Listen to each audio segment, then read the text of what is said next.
Hello and welcome! And welcome back! Tonight on the show, we're going to have a little taste of the Wild West. In and out spread, mind you. We are so excited to have you. This is Soft Spoken.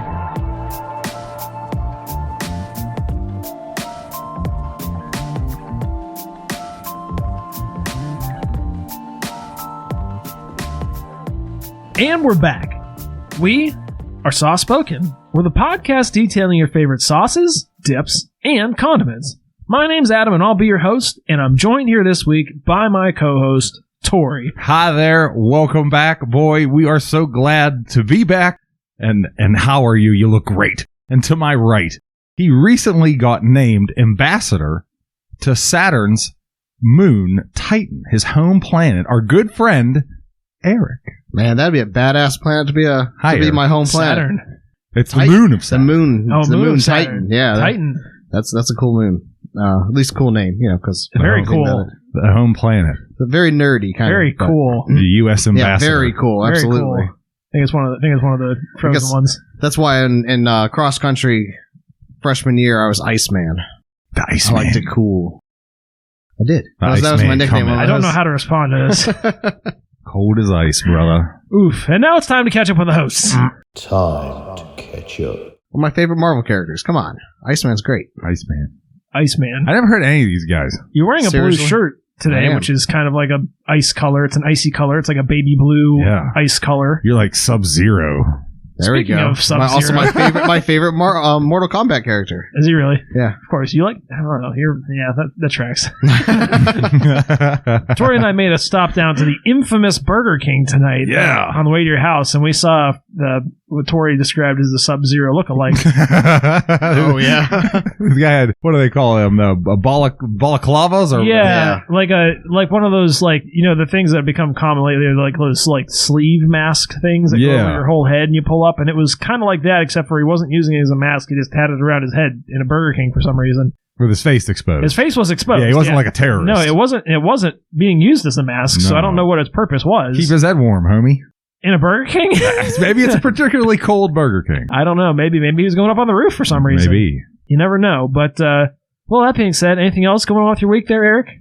Week. Oh, gosh, there's almost 2 weeks. Right. That is a good point. We should mention that for the listeners. Normally, as listeners know, we record a little bit in advance.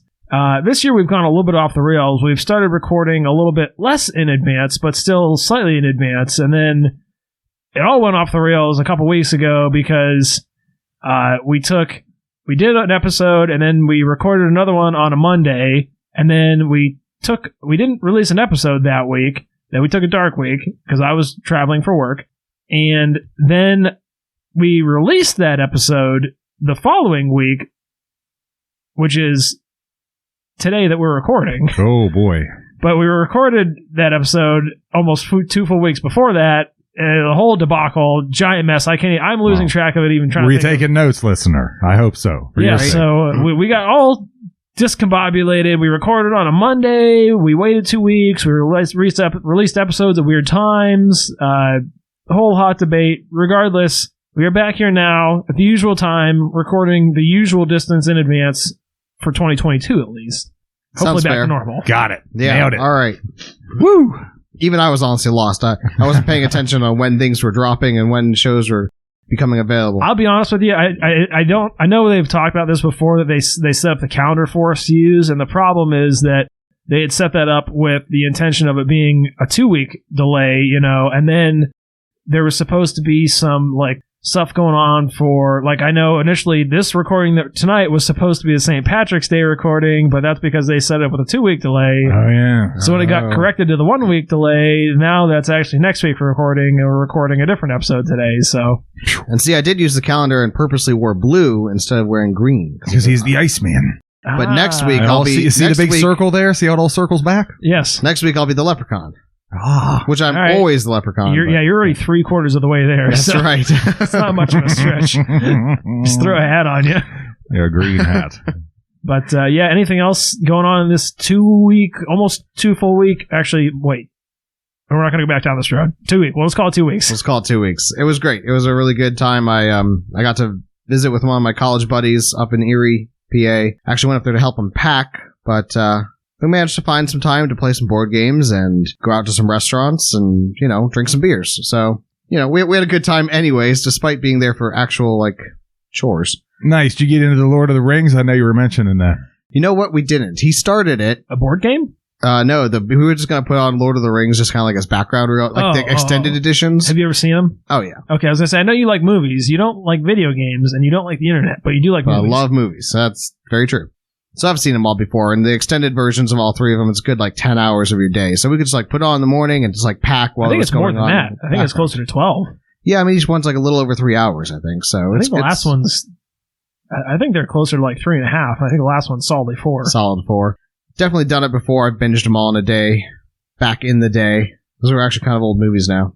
There's kids, Right. young kids that have no idea what Lord of the Rings is, probably. You also frequently complain about not having enough time in your life to do things.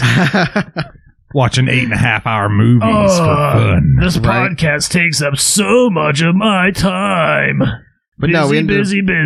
We ended up not doing that. Instead, we got to play board games. We also watched. We did watch a movie. Watched Free Guy because it was on Disney. I saw that. That was pretty good. Yeah, it was decent. It was fun. It was fun. Lighthearted, Always like that Ryan Reynolds.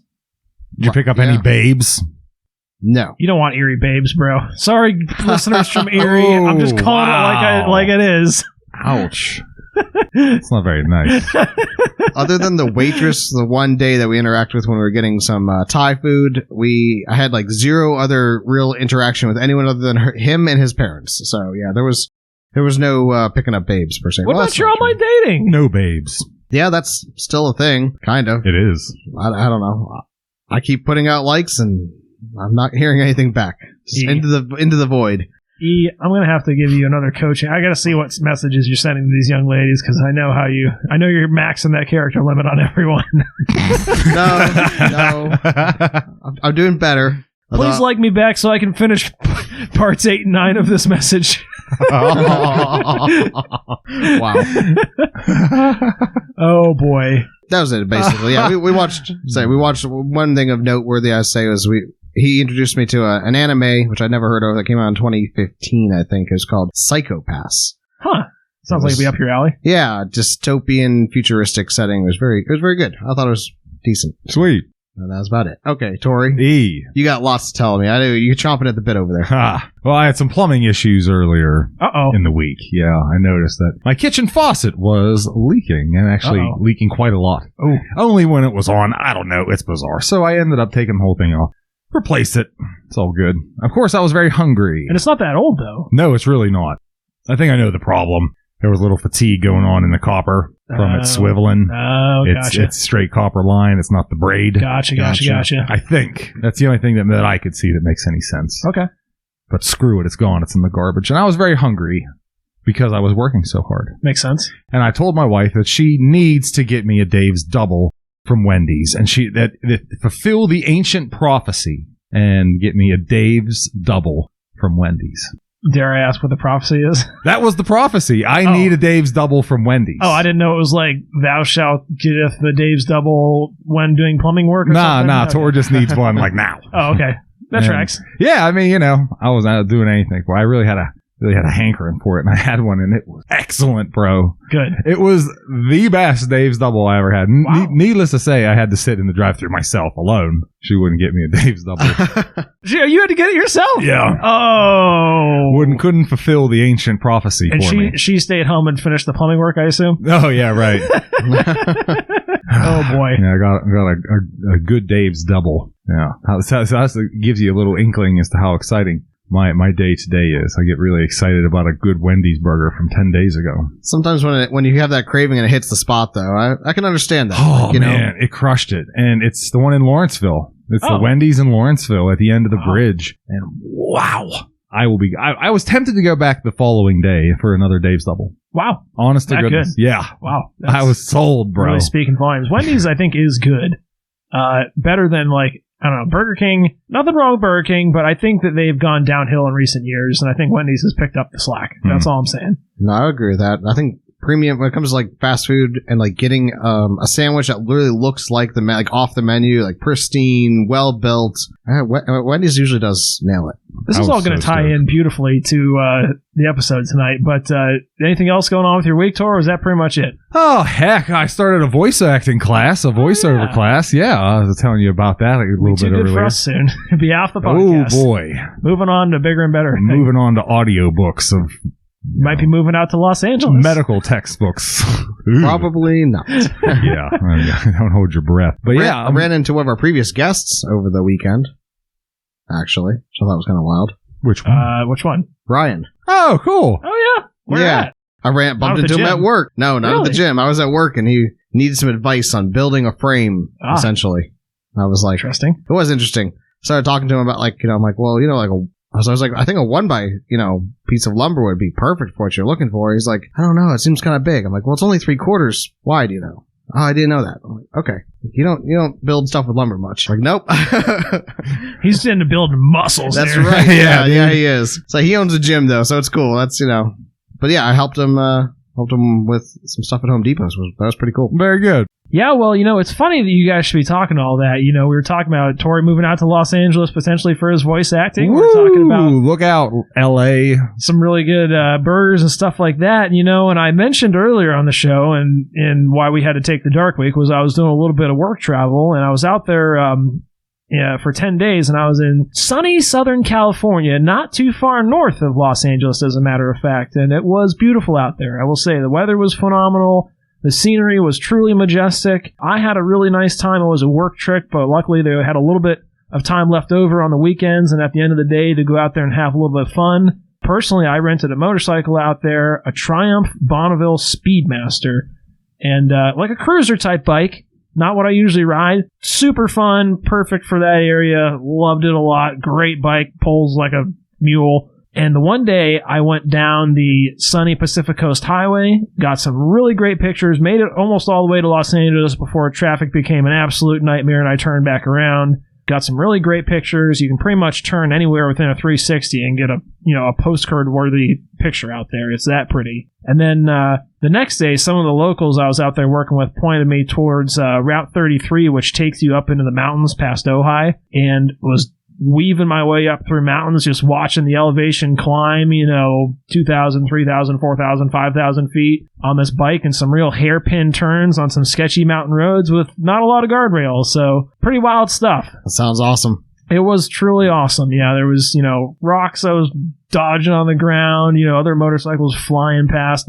It was nice because it was one of the few places where there wasn't that much traffic. California, that's something to be noted, traffic is terrible. Yeah, then I will say there was very little traffic, like, in my lane. Like, traffic was spaced out enough. Like, there were hundreds of other motorcycles on the mountains there and people out camping and hiking and things like that in the parks and stuff. But luckily, that was one of the areas with less traffic. And like I said, I really had, for a work trip, it was a pretty damn good vacation. I will say that. But one of the other things that I was primarily excited to go out there for, I had like 2 bucket list items in my life. And one was to cruise down the Pacific Coast Highway on a motorcycle or a convertible. So I checked that off. And then the other thing that I specifically wanted to do in California, I was also able to do while I was out there, and that's going to lead us into our show tonight because we're going to be talking about the In-N-Out spread. Yay! Whoa! The crowd goes wild. Yeah, I've obviously heard about In-N-Out for a number of years, and I've always thought it would be kind of interesting to go and check it out, and I always thought, hey, I don't really like airplanes. California's pretty far away, and it's expensive. I don't know when if ever I'm ever going to get an opportunity to go out there and do these things. So I was really thrilled that not only did I get to go out there sooner than I expected, it was all expense paid as far as the flight and the hotel was concerned, so that was nice. And like I said, I got to go to In-N-Out twice, which really made my days. Nice. And I saw when I was out there that they had this spread, and I knew kind of vaguely of this spread's existence. I'm a bit familiar with In-N-Out as a concept. One of the things I'm sure our listeners, if any listeners of our show have not heard them, they're a substantially more popular podcast than we are, so I'm sure that listeners will have heard of them if they've heard of us, but the Doughboys, they've done In and Out several times on their show, and I've listened to many of those, so I'm very familiar with the general concept of In and Out, but they live out in Los Angeles, I don't, so it was a really special treat for me. I mean, the concept is it's a fast food restaurant, right? I mean, am I missing something here? You are, maybe. Okay. I think I'm missing something. Have you been there before? Yes, I've been there before. Okay. And Tori, you have not. Negative. Okay. It is a fast food restaurant. I would say that it as far as like their most direct comparison out here would probably be like a Chick-fil-A. A couple of neat facts about them. The thing is they get, especially with all the traffic out in California, they do get ridiculously long lines. I mean, like they have mazes built in their parking lot, circuitous things that go all the way around outside the building or wrap around the road when it's dinner or lunchtime. But they are one of those places, much like Chick-fil-A, that is exceedingly efficient at processing people. So they get you in and out still pretty darn fast. And I'm going to sound like a little bit of a shill here, but I was really tickled and I was really enamored with them. Also, similarly to Chick-fil-A, and not as many people know this because they're not quite as blatant about the advertising for it, but they're actually a Christian restaurant, which is something that not a lot of people know, not even necessarily native Californians. Yeah, I can't say as I knew that. I went out there, with my work travel. One of my coworkers I went out there with was formerly a native of that area. And he wasn't even aware of that. But if you pick up their cups, like their drink cups or their milkshake cups, on the bottom there's printed a little Bible verse. Oh, very nice. Yeah, very cool. But other than that, the marketing about it is extremely subtle. But yeah, they have a lot of interesting things going on. I would say as far as food-wise, I think the most direct comparison out here is probably closest to like a Five Guys. Oh, good. Okay. Nice. Yeah, they've got just a very dumbed down, limited menu. You walk in, really the only thing on the menu is their double, which is their double cheeseburger, 2 slices of cheese and 2 patties, a cheeseburger, a hamburger, french fries, your typical soft drinks, and then their shakes. And that's it. That's all that's on their menu. They do also famously have a secret menu, which is lesser known. It says not so secret. Yes, it's on their website. It was formerly, more secret, and it's just a thing now. There are also still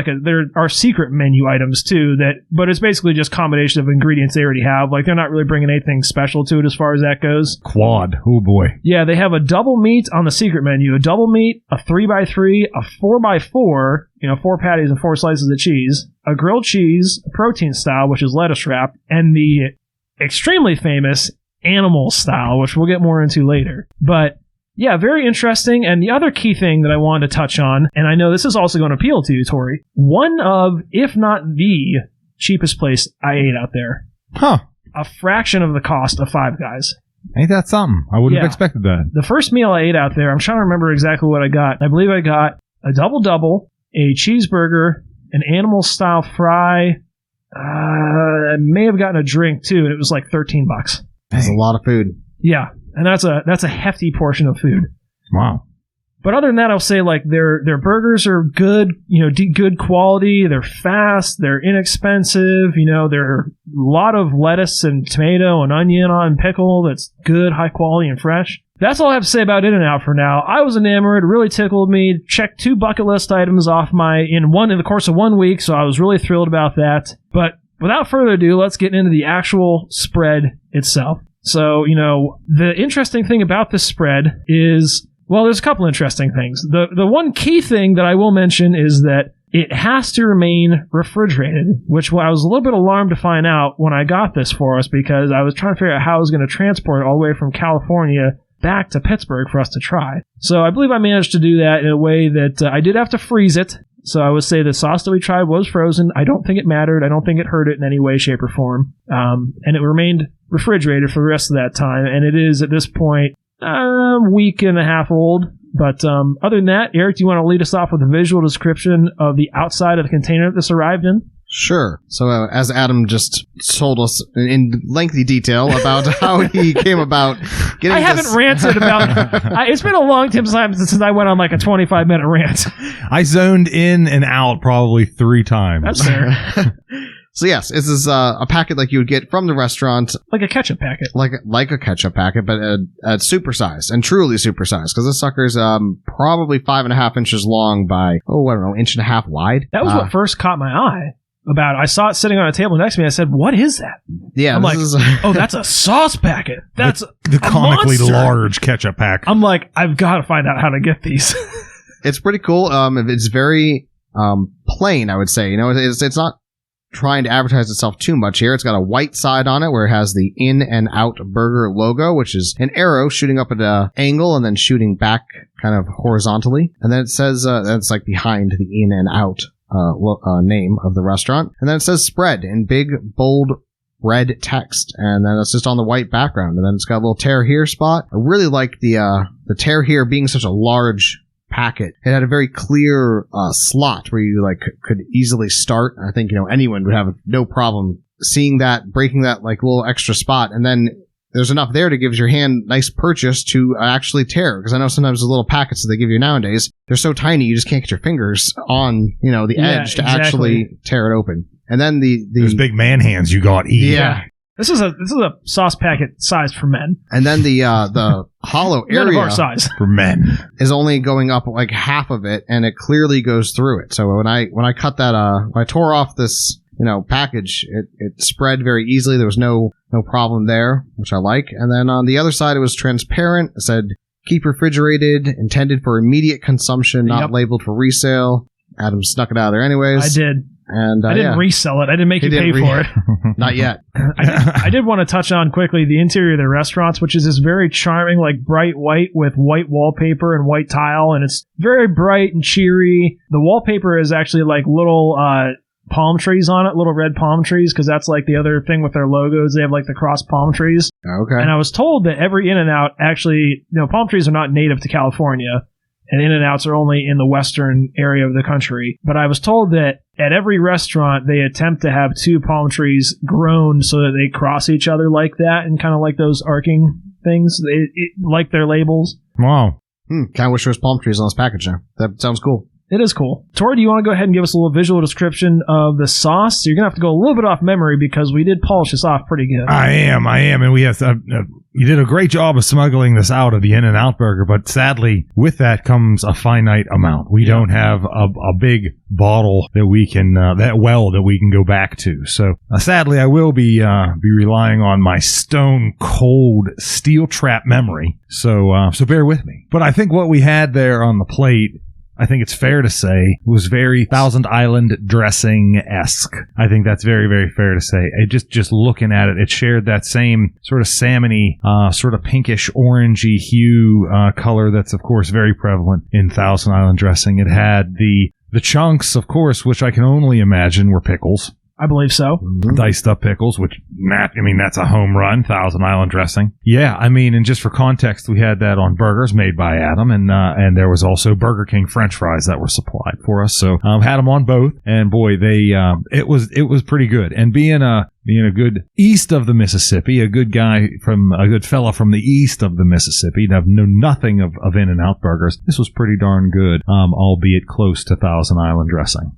Yeah, I will. I'll expound even a little bit more on the burgers because I want. I know I want to talk about this a little bit more, the animal style, because I had heard about this before, and I was most excited about that because, as you guys know, and the listeners probably have picked up on by now, animal style definitely describes my method of eating to a T, I would say. So, and one of the like a piranha. Yeah, the second time that I went out there, I actually got a 4x4 animal style. And another cheeseburger, regular cheeseburger, and an animal-style fry, and a vanilla milkshake, which was still all under $20. How are you not? I couldn't eat the second cheeseburger. I gave that to someone else, believe it or not. There's one person I met out there, one of my coworkers, who I didn't realize, I've known him longer than this, but I didn't realize this previously, but you guys have seen me eat in the mountains of food I can eat. This guy could easily eat twice as much as I could. Whoa. Wow. And he's a pretty in shape dude, a little bit older than I am, in really good shape. Yeah, I was blown away, and you guys have seen me eat. Yeah, you can put it down. But I do want you to read for the listeners who may not know, especially if they're local Pittsburgh natives, what animal style is there. So I'm going to hover over this here, and I hope you can read that small text. Sure. So animal style is apparently a burger of your choice with hand-leafed lettuce, tomato, a mustard-cooked beef patty, and a pickle, extra spread with grilled onions.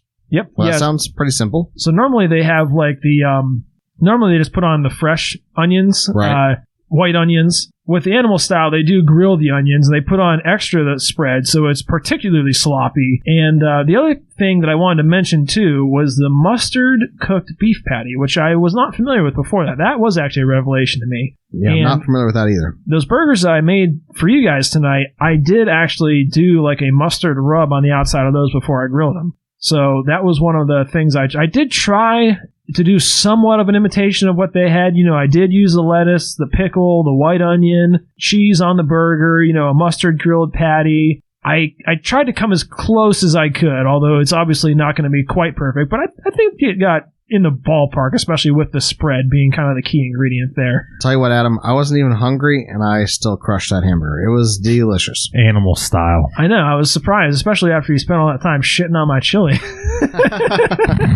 Maybe that's why he's just making up for that.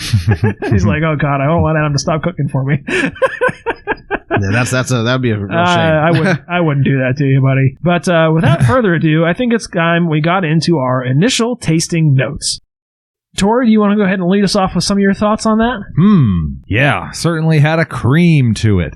The chunk, the aforementioned chunk, I'm sticking with my guns. I think that was pickles. I'm going to lock that in for the soon-to-come ingredients, I'm certain. So, yeah, pretty damn close 1-to-1 on the Thousand Island dressing. I would have to say that is pretty damn close to a Thousand Island dressing. Maybe a Thousand Island dressing intermixed and intermingled with a special sauce from Mickey D's.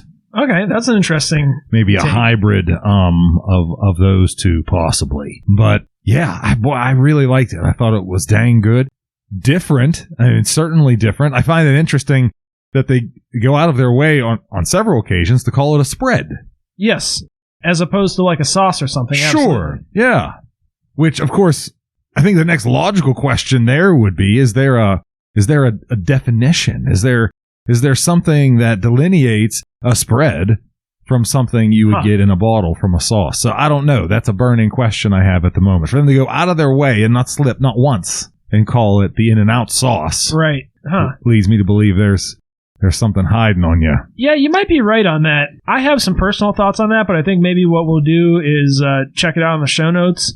My guess is that, you have a spread like mayonnaise as a spread. I'm going to go ahead and say there's probably some mayonnaise in the sauce. Fair enough. Oh, for sure. That's my guess, but other than that, I couldn't really take a stab at it. That's my assumption. I think it would be awkward to call mayonnaise a sauce, so I think you may have some validity there. Yeah, I agree. In my mind, I always think a spread is something that's got more heft to it, a little more, passing that Blizzard test as a lot of our sauces tend to, something you really need to use like a knife to actually spread. I can dig the knife idea. Yeah, but you didn't need a knife for this, though. That's the other weird thing. You didn't, but I would say that it had a heft to it. It had, a certain amount of chunk of all those pickles in there that really made it a very, it made it nice and thick, and I think it makes that presence on the table and on your bun and on your, it sticks, it clings, and it's going to flavor up your food. Do we know if they use a knife to apply it in the restaurant? I do not know. I want to say that they just have like a condiment gun, Oh. I don't think it's, or like something to that effect. I don't think it's anything weird, but I'm not 100% sure on that. When I was slanging burgers back at Hardee's 100 years ago, it was in a chilled container, the mayonnaise, naturally. We didn't have this fancy special sauce. But you've seen them. They almost look like a knife, but they're essentially a spatula, long and skinny, and you give it a little schleckaroo of mayonnaise. So I'd be interested to know, because you're spreading it by the very definition of the verb at that point. I bet there is like a YouTube video or something like that. I wasn't really I was just kind of like taking in the general atmosphere, to be honest. I wasn't really paying that much attention. I I was counting on you. They do somehow they do like 50s diner style better than most like 50s diners do. Like they've got like the staff is in the cute little costumes, with the hats and all that, and they're like exceedingly polite. And, they gave me these sauces for free, which it bears mentioning that, like I said, they're hefty sauces, and they're like, how many do you want? You can have them all for free. It's like, a lot of, I was expecting to pay, it's California. I was expecting to have to pay like $1 for each of these, So, Right. Yeah, right. There was going to be a question. Considering the size. Yeah, totally free. For that. Totally free to you, presumably with a purchase. Not that they're checking. So, very cool. But yeah, what about your tasting thoughts there, Eric? Yeah, I'm not very far from Tori. It certainly looked like Thousand Island dressing. I tried to give it a good, nice sniff. Unfortunately, I'm not 100% well, so my nose may be a little bit You're never clogged. 100% well. That's his default position. Yeah, right. My default position. But before you guys came over, just to make sure it'd be a safe environment for us to record, I was using all kinds of bleach and cleaners. So when I was trying to smell stuff, I was smelling, I think, chemicals off my hands. I was like, oh, there's something weird on this. I was like, oh, wait, that's just me. As it frequently is. Ooh, lob that one into you. Normally that's just affecting Tori and I's tasting notes. Oh, there's he again. But I tried it on a French fry. I thought it was tasty. Don't get up and walk past me. I'm tasting right now. Oh boy. Tried it on the hamburger, and I thought that was really good. I thought it was very well. It was very creamy. That was my big takeaway. Was, boy, this really has that Thousand Island, dressing look and somewhat flavor, but it was even more creamy, mayo-y, very smooth, very, very good. It was good. Agreed. I would say that I tried pretty much every menu item from In-N-Out in at least some form. All the ingredients they have, I should say, I've tried, I believe, separately. Their milkshakes were quite good there. Their burgers, obviously, were phenomenal. One thing I will say is I think that their fries are probably one of their weaker points. They don't do like a very heavily seasoned fry at all. Their fries are pretty bland. I will say that. Now, I didn't try any plain fries because I've got my fries animal styles on both occasions that I went. But you probably would have liked them quite a bit, Eric, because of the lack of salt. Now, you've expressed before you have particular issues and hang-ups with junk food and salt and sugar quantities and stuff. Anything that's good, tasty, and has flavor, yeah. Tori and I don't always quite agree with, but that's okay. Burger King fries tonight were very salty. My lips are very parched. That's what I was getting at, is that we tried it on the Burger King fries tonight, and I much preferred the saltiness level of the Burger King fries. But when I got I think you would like the In-N-Out fries quite a bit because they, like I said, were lacking salt. But I got mine animal style, which of course comes with the melted cheese on top and the grilled onions and a copious helping of the spread. Oh, wow. To dip them in. Very good. For me, I will say it is very Thousand Island / secret saucy. I mean, they're not really reinventing the wheel with that. Kind of like you said, pretty much every restaurant has a thing like this now. Wendy's has it, Hardee's has it, Burger King, I think, has it. McDonald's obviously has it. They are one of the first as well with their secret sauce. And I do think McDonald's does a particularly good job of it. And I think a lot of the other ones kind of fall flat because I think a lot of the other ones end up going too much on the mayo route and it ends up just being kind of tasteless. And the one thing I will say about In-N-Out is I would say that they are also doing it extremely well, and I think they're actually doing it better than even McDonald's does. And the reason I think that is because, and I think it has something to do with the fact that this is a refrigerated sauce. A lot of the sauces that you get, like in the bottle and stuff like that, they need to be refrigerated after opening, but this is a sealed thing, and it still needs to be refrigerated. And I think that's indicative of the fact that it is, absent of a lot of those, like, preservatives and pasteurizing methods and things like that. And a lot of those sauces that you get, or if you just get, like, Thousand Island off a shelf like a Giant Eagle, a lot of times, I think those sauces are so, like, homogenized and pasteurized and preserved that they end up just kind of tasting like, we've said this before, like whatever the flavor version of like a monotone is. It's just kind of like a flat flavor. And the thing I like particularly about this is that I felt like I got a little bit more of a blend of flavor. Particularly, I could tell with those pickle chunks, they were like fresh, crunchy pickle that you could still taste like that dill in. It wasn't just like the bland little bits you get in most Thousand Island dressing. So I thought that was actually really interesting. Other than that, like I said, clearly the freshness or something was really coming out with me, and I felt like I got more flavor out of it. some of that just might be my perception of like fulfilling a bucket list item, but I really think that there is something to that, you know, with like the freshness coming out of this. No, I definitely think you're onto something there, Adam. I mean, this sauce packet actually has printed on it 0222. So, oh wow, you know, this is okay. This is good for the month of, or for the month of February. Yeah, so we're actually out of date recording this in fresh in March, and that's what they do say for immediate consumption. It does. And I think that's probably part of the reason why they're perfectly happy to give as many out as they want, because they're not just sitting there. Oh, right. Yeah, you need to flip them. That's what I'm saying. And I really do think that this is like a very like freshly made, you know, and I do think you are getting more flavor, and I definitely would give them an edge for it, because on the burgers, on the fries, I'm telling you, I love a secret sauce from any restaurant. I've had them from all those places I just mentioned. They all have a copycat thing like that now of like a McDonald's / In-N-Out type thing. I've had them from all. And I gotta say, as far as a sauce, In-N-Out is killing it. They're the number one to me, and McDonald's is a second, you know, and everyone else is a pretty distant third. That's just my personal opinion. But yeah, I love it. There's not a whole lot, you know, I think that'll pretty much do it for our tasting notes. There's not a whole lot else going on their website. You know, like they've got a very limited menu. We already kind of ran through that. We discussed the animal style. I gave a brief opinion of the rest of the menu items here. The only other thing is, you know, aside from the speed and efficiency, which really tickled my, you know, I love speed and efficiency. You guys know that about me. That's for sure. And the inexpensive food. The other thing that's really fascinating about this company is that they pay a very good wage for fast food. Like, I believe they're paying like in the $20 an hour range. And I could be a little bit off on that, but I think they're about that ballpark. I believe it out there. Like I said, for a meal, essentially, like how many fast food restaurant places are you going where the total cost of your meal is lower than the hourly rate of the employee making it for you? Wow. You know what I mean? Not many places at all. Like, I'll be honest with you, I wouldn't be surprised if there's people there making twice an hour what my meal cost. And I think that's pretty damn impressive, that they managed to keep their prices that low, their quality that high, their staff that well-trained and efficient, and that well-paid. And it works. I think that's really cool. It's funny, I don't remember the cost from the time that I went there. Well, I went there a couple times, went there with my... Most recently, though, was 2000 and... What year was that? 2011, I think.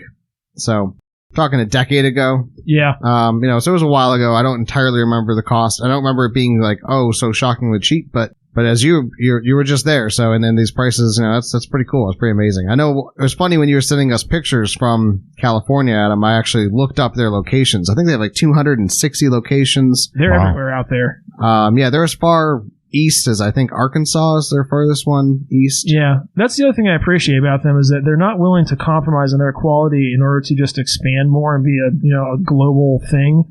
They really want to keep this like a really high quality product. Wow. Is it franchised? I don't know what their exact business model details are, so I won't speak to that. But I know that they are very tightly controlled, kind of like how, if you've ever seen The Founder, you know how the original McDonald's were kind of like very rigidly organized. They're still like that, essentially. They are kind of like a throwback in many ways. And like I said, I find the interior very charming. I think you would like it as well, Tori. I'm certain I would. I like what I see here on the computer. You would definitely like the weather better. Oh, no doubt. Oh, my goodness, sure. Yes. I think the interiors remind me a lot of Steak and Shake, too. Yeah, I would say it's like a much cleaner, much more well-organized Steak and Shake in a lot of ways. Yeah, that's fair to say. I was a little bit impressed that they somehow managed to make them it's not like a greasy burger either. Even that 4x4 was not like an overwhelmingly greasy burger, which I was kind of surprised by. And I think part of that thing is that they are putting on an abundance of very fresh like vegetables to go along with that, which it helps that all that shit grows out there, you know, perfectly year round. So. True. You also mentioned that it had a bit of a smoke to it, Adam. The patties themselves, was it kind of like a... It was mustard. On the animal style. Mine had a little bit of a smoke flavor to them. They do them on a grill out there. So, yeah, that was just a me thing. Gotcha.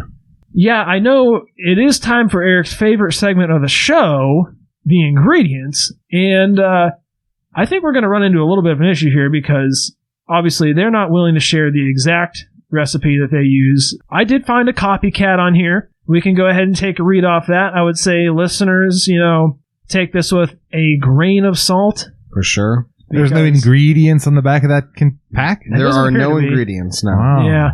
They are keeping that spread a secret spread.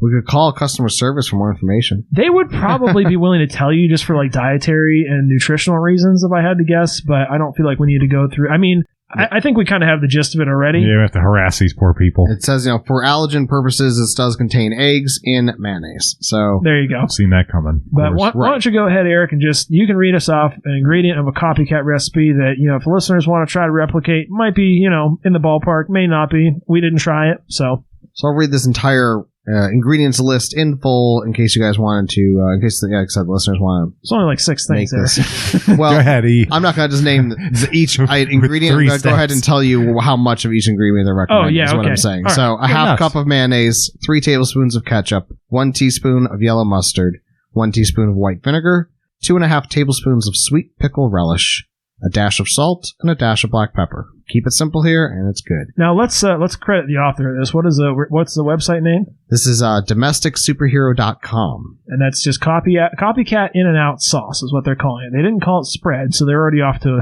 a bad start. Yeah, right. Sorry. I actually don't know. I don't know. To me, they're saying reduced fatty regular mayonnaise. I don't know. To me, this is like you got to use good mayonnaise. I'd start off with something like a Duke's for this. Sweet pickle relish, I disagree. I think it's a dill. No doubt. That's just the me thing. The rest of this, hard to say. I don't remember detecting any black pepper, but there may have been some in there. That's kind of hard for me to say up the memory, but this is probably, it's a secret sauce. It's very similar in a lot of ways. You could pick up a lot of things. You won't be able to get this exact thing until they start maybe marketing it on shelves, kind of like Chick-fil-A was doing some of their sauces. It may have to be in the refrigerated section. I don't know about that. It might not be able to be replicated, kind of in their thing about trying to keep quality high. It seems like with the way this sauce is meant to be consumed in a rapid nature, it needs to be kept refrigerated. It might not be something that you can ship out to other stores and keep the exact quality that they have. They have seem to be very firm about quality control. Very stringent.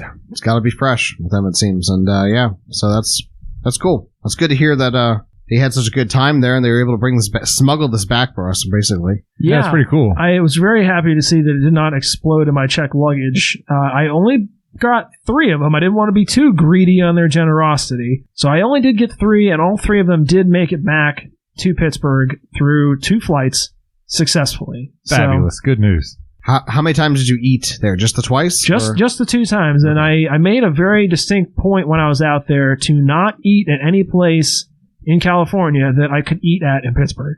So despite the fact that I only ate it In-N-Out twice, I did manage to eat at a lot of Mexican restaurants, food trucks, some places that ranged from, kind of American Mexican to extremely more authentic Mexican where they literally only had Spanish on the menus, and things like that.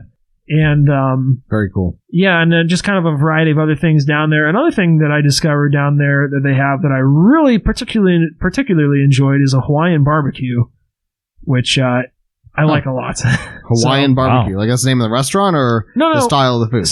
Style of cooking, and it's kind of like a cross between like a sweeter barbecue and like a teriyaki sauce. I found it delightful. So yeah, sounds good. I would definitely be willing to get my hands on something like that if we could find a good Hawaiian barbecue sauce to try. I think you're kind of leading up to where I was going with my next question was going to be, what was your favorite sauce you tried on your trip? I guess it's probably this Hawaiian barbecue. That's a good question. Yeah, I to be honest with you, straight up, I would say I can't compare them to the In-N-Out spread because that one has such a high regard in my mind to begin with. But I did have, on the first night I was out there, I did have a tri-tip, which is another thing they do a lot of out there as far as beef goes, is tri-tip cut, which we rarely get in Pittsburgh. And it's quite good, and also less expensive cut.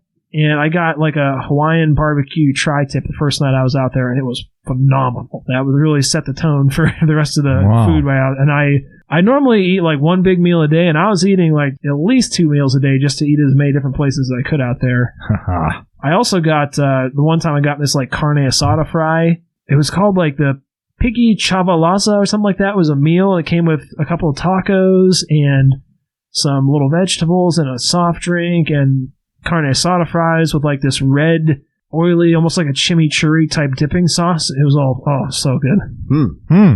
Yeah, everything out there was phenomenal. So that sounds really good. Yeah, the food is great out there, I will say. And I barely even scratched the surface. I already know. I did I drove past the famous Neptune's Net. I waved at them as I went by, but I had just eaten lunch, so I didn't stop in there on the Pacific Coast Highway. That's a famous like biker place, I guess, to stop. I took a little glance at it, but didn't stop there to eat. One of the places I probably should have stopped in and ate something there, but all in all, a good time. So Very good.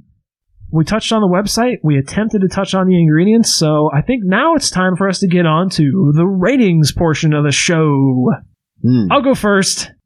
Let me guess. 10. It's a 10. I mean, how can it be anything other than a 10? This was a life bucket list item for me to scratch this off the list. I scratched off 2 bucket list items. I had a great time.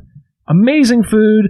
All the factors involved in In-N-Out. And I know I'm trying to keep it to just the sauce, which is such a large part of the experience. But honestly, between the charming restaurant, the amazing staff, the fact they pay people well, the fact that it's so efficient and they keep the prices so reasonable, and the food quality is, unmatched by other fast food places. Like I said, I think the closest, most comparable thing is a Five Guys, and I think, honestly, they're even beating the pants off of them. I don't know how I can give it anything other than a 10. I mean, it's so much wrapped up in this. That's absolutely what it is for me. Just for full transparency, he was definitely slipped a $100 bill when he was handed these sauces. They didn't need to, dude. I'm proud to do it. Keep your money. Oh boy, I don't think they would. As a Christian company, I doubt they would approve of a lot of the stuff I say on here. So, or bribery for that matter. Yeah, Or bribery, yeah. No. Passing through the camel passing through the eye of a needle and all that, but whatever. So I guess we'll go ahead and let's swing it over to Tori next. What can I say, bro? It's a 10. Yeah, boy! I like it. I really like it. Yeah, man. I mean, the fact that they gave it to you for nothing, that it's enormous, and it's quite good. Damn good. I mean, It's damn good. I wish I could have had the opportunity to try it on In-N-Out products, but I think, given the circumstance and what the hand we were dealt, so to speak, I think you couldn't beat it. Heck, it's really good, and I like it, and it's a 10, and that's that. Nice. The pressure is on. The pressure is on, Eric. What's it going to be? So we're ending the podcast now. This what if we did just sauce. end the podcast here before? Never Go ahead, record just again. end it. Yeah. I'm just kidding. Go ahead, Go Eric. for it. Please go ahead. Like the end of The Sopranos. Everything just goes black. Walk out. Yeah. All right, Eric. Go ahead. I won't interrupt you again. This particular packet of In-N-Out burger spread. Well, yeah, that's what it's called. In-N-Out burger spread. That was lovingly brought by my good friend Adam all the way across the country. Would certainly deserve a 10. Deserves a 10. It deserves a 10. Is that a rating? I will give you that rating for this particular sauce. Lock it in. It's a 10. It's a 10, baby. 10. We nailed it. The 30. Oh. Just so they know, this particular sauce is no more. Is a 10. Wow. Because of all the effort that went involved in this and the excellent burger I made And you. the excellent burger, the Stunning. ambiance, the talk up. I mean, 50 minutes of convincing me. No, I mean, I'll be honest though. Like, I think about it. Like, as far as even if I thought this sauce was a 6, the restaurant, like all those things I just mentioned, they're getting 4 discretionary points. They're probably getting more discretionary points than that easily. 4 discretionary points. That's what I'm saying, easily. Because I mean, the fact, like I said, all the reasons I just rattled off. Sure. Like Right. I know that when I got there for dinner the first night, the line was out the door, and I walked up and I was still served in like 5 minutes. Wow. You know what I mean? That's how efficient they are. And That's I crazy. love efficiency. That's And then the cost blew me away. It was the cheapest place I ate out there. And I ate at food trucks, and it was still cheaper to eat it in and out. So again, don't take this the wrong way, listeners. We're not saying that this sauce is great because of everything that it makes it not a sauce. I'm We're saying not that. about a sauce. I am 100% saying that. spread spoken. If I had my Sauce is still choice, the sauce would be a 10, and I would give it like another 5 discretionary points in the positive. So you'd give it a 15. Yeah, I got you. So what would you give the sauce like on its own, blind? You don't know where it came from. It just went in your mouth without any, and not on my burger, just on its own. Just on its own, I probably would have given it maybe a 5. It'd been nice and Maybe a 5. nice and fresh and whatnot. It's just not my jam, like per se. I know it's not your jam. It's not. Like, I tried it on the I know fries. you don't like creamier I tried it on the things. fries. I didn't really care for it. I was like, and I actually just Really? ate the rest of the fries, Interesting. by themselves. I liked it on the burger. But that's okay. What'd you think about it on the fries, Tori? I really liked it on everything. I had about half of that large packet I applied directly onto the hamburger bun, and then the remaining half I squirted on the plate for dipping. Yep. Exactly what I did. Both burgers and the French fries. Dude, it was a home run on either one, man. And there's no way. That's just what it is. It's a winner, and I'm sorry that they're not in Western Pennsylvania. I know, it is a real shame. That is one thing I will say. I'm glad I did it. I am already missing them, and I wish I could have brought back some of the food. I'm certain it wouldn't have traveled well. No, probably not across the country. Not until Thursday. Not until podcast day. Regardless of whether it was in my fridge or in my checked baggage or what, I'm sure it would have been mashed to hell and back. But wow, it feels good to finally get a perfect 10. Even if Eric had to give it some discretionary points as a little bit of a caveat, I think it's well worth it in this particular instance. We did it. And I think, like I said, when you consider all those other factors it has going for it, it's really hard to give it anything but that. However, I will say this. It is time for a little bit of a soft-spoken rewind. Soft-spoken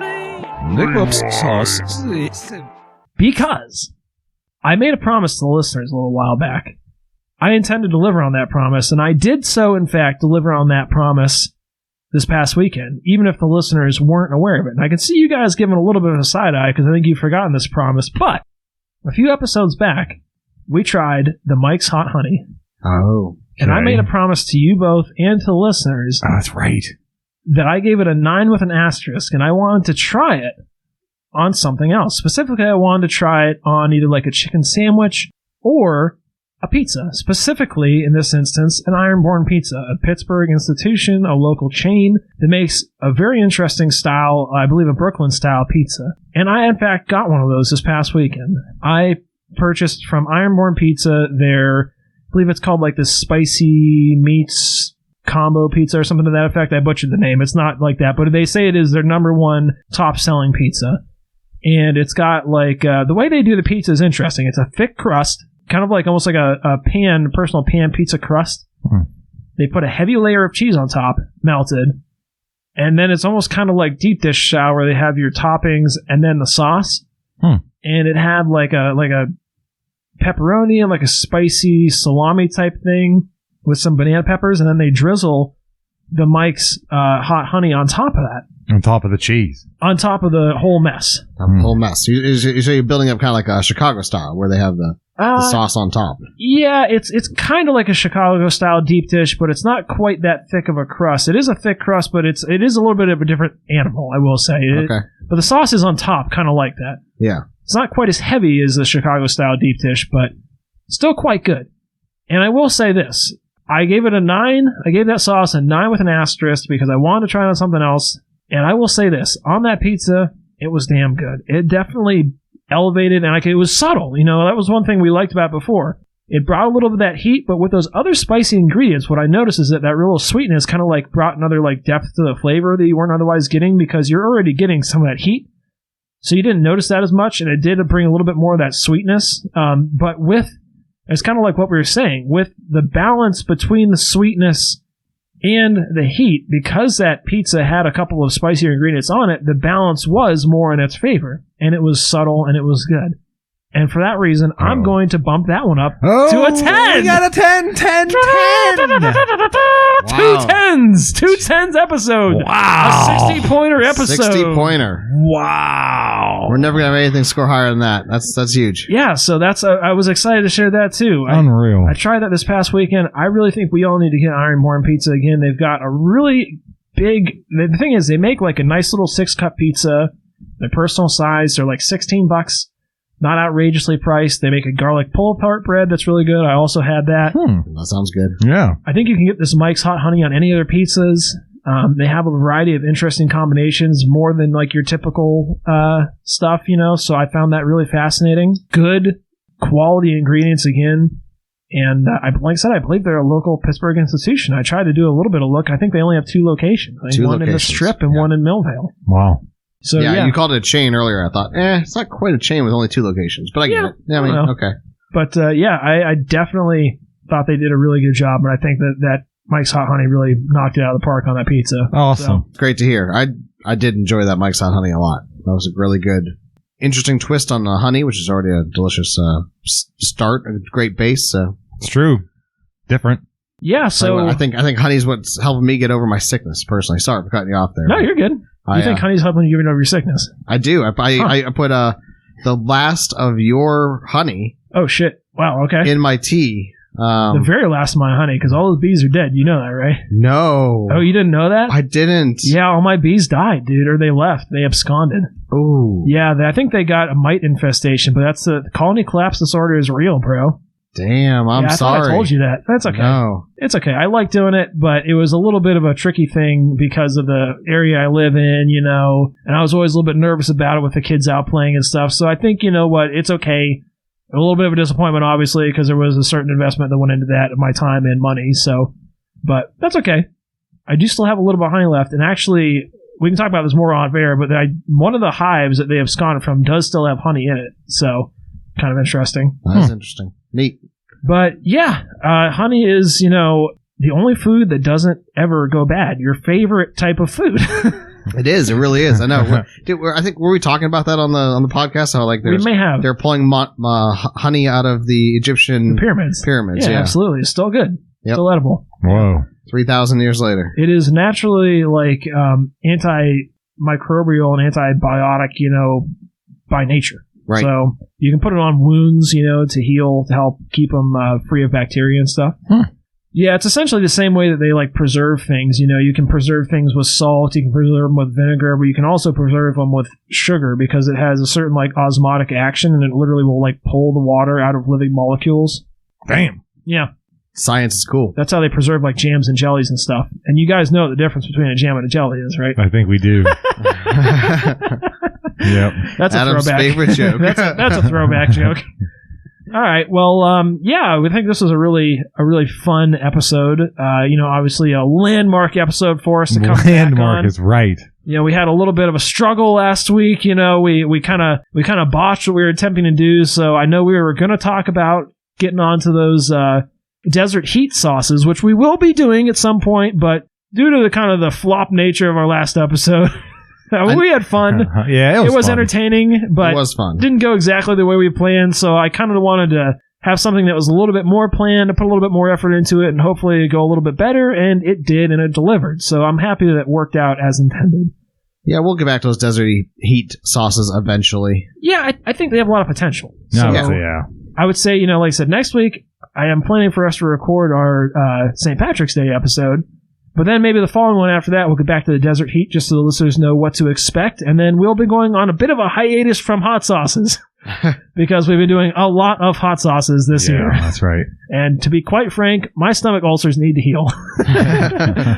But yeah, as I said, I had a great time out in California. I was in Oxnard, which has a particularly ugly name, I think. Wow. But yeah, a lot of great guys out there. They've got some good pizza out there that we were treated to by some people. Great bunch of dudes out there. Helped us out a lot. Was happy to work with those guys out there. Thank you guys. I'm sure they're not going to listen. I'm sure they have no cognizance. I'd be shocked if they did. If they do, hey, holler, guys. Really great time for me. Checked off a couple of bucket list items. Loved it. But with all that being said, Eric, you've had 2 weeks to come up with some closing thoughts. What you got for us? Make it sound like I actually put any thought into this after 2 weeks. I know you did. It's always last minute. Where I gave you the longest break you've had since Christmas, and I sent you the show notes on Sunday. You're like, what if I got Adam those a day and a half late, right before the absolute last second. So Adam can get out of bed and go post them, so they're posted on time.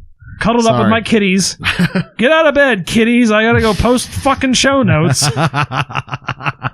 The break from the podcast was great. I loved it. You had so much free time. What did you do with all your free time you had? What did you do with all your free time, Eric? Helping out, getting to see friends was great. I know I've just said that was one recently. You did too, on one weekend. So nice to go up there and see a friend that I hadn't seen in literally years. I don't even know the last time I saw. Are these your closing thoughts? No, it doesn't have to be my closing thoughts. Comfort box. Yeah, where's your comfort box? See new, see old friends. These Where's are your all fortune cookies at, bro? These are all classics. What did Amy say at work today? I know. I thought about doing the work quote too, but that's been overused. Oh, come on! You got anything for us? Make a pun. Something on the In-N-Out, something on California. You lived in California. You have nothing to contribute to this conversation? I did live in Northern California. Yeah, it was. Oh my God. It was a good time, and I've been back many times. It's great. The food is fantastic. I don't know. What else can be said? That my dad's out there right now. I'm jealous. I wish I was out there. It'd be great. He's in Palm Springs right now. So what's he doing out there? Just visiting his sister, escaping the cold, playing golf, living the best life he can. Nice. Chilling, relaxing, Chilling. enjoying it. Enjoying life. That's good on him. There's the takeaway. That's my thought for the end of this episode. Nothing is preventing you from enjoying your life. Nothing. You are preventing you from enjoying your life. That's right. I'm the self-sabotaging one. Yes. Don't be a self-sabotager. There's my closing thoughts. Tori, and now it's time for Touching Thoughts with Tori. This is the last day. Stunning conclusion. Yeah, that's right. To We're the wrapping it up. 5-week mini-series that's been long awaited because it got stretched into like 8 weeks or That's something like okay. that instead. No one knows the difference. And you come in hot off of 2 perfect 10s, 2 perfect 10s. so you couldn't have a better setup. That's right. You just got your voice acting lessons in, so I expect to blow people away. That's right. And I'm gonna give me just a moment. I was going to say, where's your sheet at? Forgot my sheet. I thought you were just going to wing it. I'm like, he's only got 1 letter left. Maybe he's going to wing it. maybe Well, that was the thought. memorized. No, Yeah. I'm not gonna recap. I gotta recap everything. We gotta leave all this digging around in your backpack in the audio. Yeah, I'll leave it. Touching Thoughts with Tori 15 minutes later. This is all straight. We're doing shockingly good on time. Yeah, I right. feel like I keep feeling like we're missing something. We did ingredients. We did. I think we did everything. I'm just shocked that we managed to. intro yet. Yeah, I know, but normally we wrap around a little bit less than that at the beginning, and somehow we still managed to kick it around and get it back on track. We'd let you go on your rant. I know you said it was 25 minutes, but it was really only like 10. Yeah, but we didn't even start with like description until like 25 minutes in, which usually pushes us back a ways. So I'm just surprised we're as on track as we are right now. That's all. Yeah, we did package design, taste, points. I think it's because there wasn't as much to describe, maybe. But we love it. I do legitimately think it's better than your standard $1,000 dressing. I think it is better, yeah. I thought it was creamy. That could be indicative of like a better quality mayonnaise, maybe. Right. All right, so here we go. The big thrilling conclusion. Now, allow me to remind you that the point of these lessons and the overarching point of these lessons is an exercise to do and think about what is coming out of your mouth before it opens. Because, of course, we know the words that come out of our mouth matter and they impact people. They impact you. So we're going to keep these things in mind before we speak. And ages and ages ago, we started. And, of course, week 1 was the T in think. And we're going to go back to if it's truthful or not. Moving forward, the H, of course. Is it helpful? Is what I'm about to say helpful? Is it helping someone? I, of course, the I in think is next. Is it inspired? Is it an inspired thing to say? Are you inspiring others? Last week, of course, we talked about is it necessary or not? I know we like to dabble in silliness every once in a while, and sometimes silliness is necessary too. So just because it's based on silliness doesn't mean it's not necessary. And finally, here, this is our 5th and final week, the thrilling conclusion. We're going to be talking about the K in think. THINK, the think, and finally. And I think this episode particularly embodies the K in think rather well because K asks, is it kind? And I think we had kind things to say about In-N-Out, probably in spades. I mean, this was our first official 10-10-10 episode. We struck gold with In-N-Out burgers, which is great. And of course, we had great things to say about it, kind words to say about it. But when you're out there on your day-to-day life, hey, just try and keep it nice because nice begets nice begets nice. And there is certainly enough ugliness out there, so we don't want to propagate any of that. So hey, be kind, be good. We love you, and thank you for listening, and that'll do it for me. Great. Well, you know what? Like I said, I think we're all feeling great. We're feeling refreshed. We're super happy to be back here, with you guys listening to us. We hope that you guys enjoyed us. And if you did, by all means, feel free, tell a friend. Hit us up, send us some questions. We'll throw you a sticker. We want to hear from you. We want you to tell other people about us. And we want to be a show that is worthy of, if you guys want something out of the show, by all means, let us know so we can be that type of show that you guys want to tell other people about. And, In-N-Out, if you want to slip me that $100, I'll happily send you my mailing address. I know we had an arrangement, and I'm still wondering when that's going to show up. So that's all I'm saying. Soft spoken, we come at a price. That's all I'm saying. and that is $100 in my wallet. No, obviously they're a nice Christian company. They would never bribe, and we wouldn't take it even if they did offer. That's right. Because we have far too much dignity for all we that. have far too much dignity to accept a paltry bribe of $100. You'd have to negotiate a lot higher than that in and out. With Get that chicken shit out of here. High wages. Why don't you slip us a little bit more? $300 bills. One for each of us. Yeah. But as always, thank you guys so much for listening. We really enjoyed it. This was a really fun episode, and we're glad you guys could be here to share it with us. And as always, we'll catch you next week. Oh no, it's the end of the show. Thank goodness there's several other episodes waiting just for you. Check out our Instagram. We like to have some fun over there. We post the sauce bottle pics if you're curious, and the occasional meme. That's going to be Sauce Spoken Official. Despite our humble nature, we are accepting donations, believe it or not. Look us up on PayPal. That's going to be @Sauce Spoken. Hey, and if you like what you hear, grease those palms, babe. Lastly, roll up your sleeves and get into the nitty-gritty at saucespoken.wordpress.com. We have show notes and details. Check it out. Share us with a family member or a friend. If you're enjoying it, I'm certain they will too. Good night.